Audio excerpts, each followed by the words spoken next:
Naam, nite Madema au Dr. Maganga ndugu zangu. Leo nimekuja kukupa faida nyingine nzuri kabisa ya hii dawa unaiona naitengeneza hapa. Dawa hii inaitwa mnata wa mapenzi.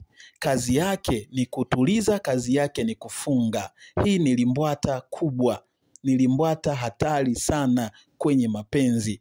Kama unahitaji kumfunga mtu wako, kumtuliza mtu wako, lakini kuyarudisha mapenzi, akupende sana, akulilie, awe mtulivu na msikivu kwenye mapenzi yako, asitamani kuwa na mtu mwingine yoyote zaidi yako.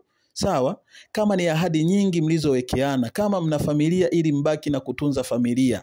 Sawa? Hata kama alikuwa ni malaya kiasi gani, unakwenda kumfunga na kwenda kumtuliza na kwenda kumuondoshia tabia zake mbaya zote. Hata kama alikuwa ni malaya kiasi gani, alikuwa ni mlevi kiasi gani, mtu huyo anakwenda kuacha kabisa. Hii dawa ya limbwata hii, ukiiweka kwenye chakula, unakwenda kumfunga na kwenda kumtuliza na kwenda kuyaleta mapenzi mazuri. Ukienda ukapaka kwa bibi, ukaiweka sehemu za siri, hii dawa ukaiweka sehemu za siri kwa babu au kwa bibi. Sawa, ukimuingilia huyo mtu wako, vile vile inakwenda kumfanya atulie na unakwenda kumfunga na kuachisha tabia mbaya. Lakini huyo mtu akisubutu kutoka nje, ananasia. Sawa?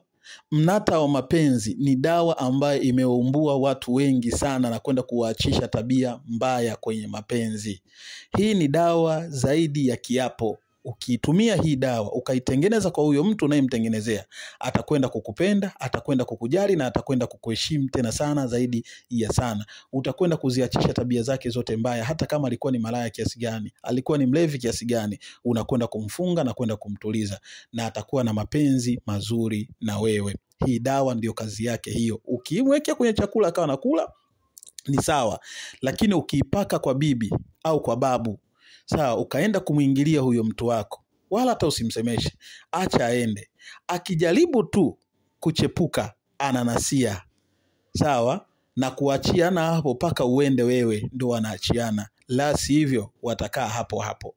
Sawa, kwa hiyo hii ni dawa ambayo unatakiwa ukitaka kuifanya, basi ifanye ukiwa na moyo wa dhati na ukiwa na upendo na unampenda huyo mtu ambaye unayotaka ufanyaje kumfanyia hiyo dawa.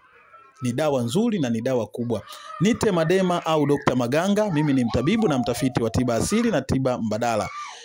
Unahitaji kuipata hii dawa uko nchi za nje, uko mikoani, dawa hii unaipata. Na kama unaijua, itengeneze vizuri na uichanganye hii dawa, itakwenda kukusaidia, itakwenda kutuliza amani ya familia yako, itakwenda kutuliza amani ya mji wako na mambo yako yote yatakwenda kukaa vizuri kabisa tena kabisa. Hii ni dawa nzuri na ni dawa kubwa, limbwata hatari.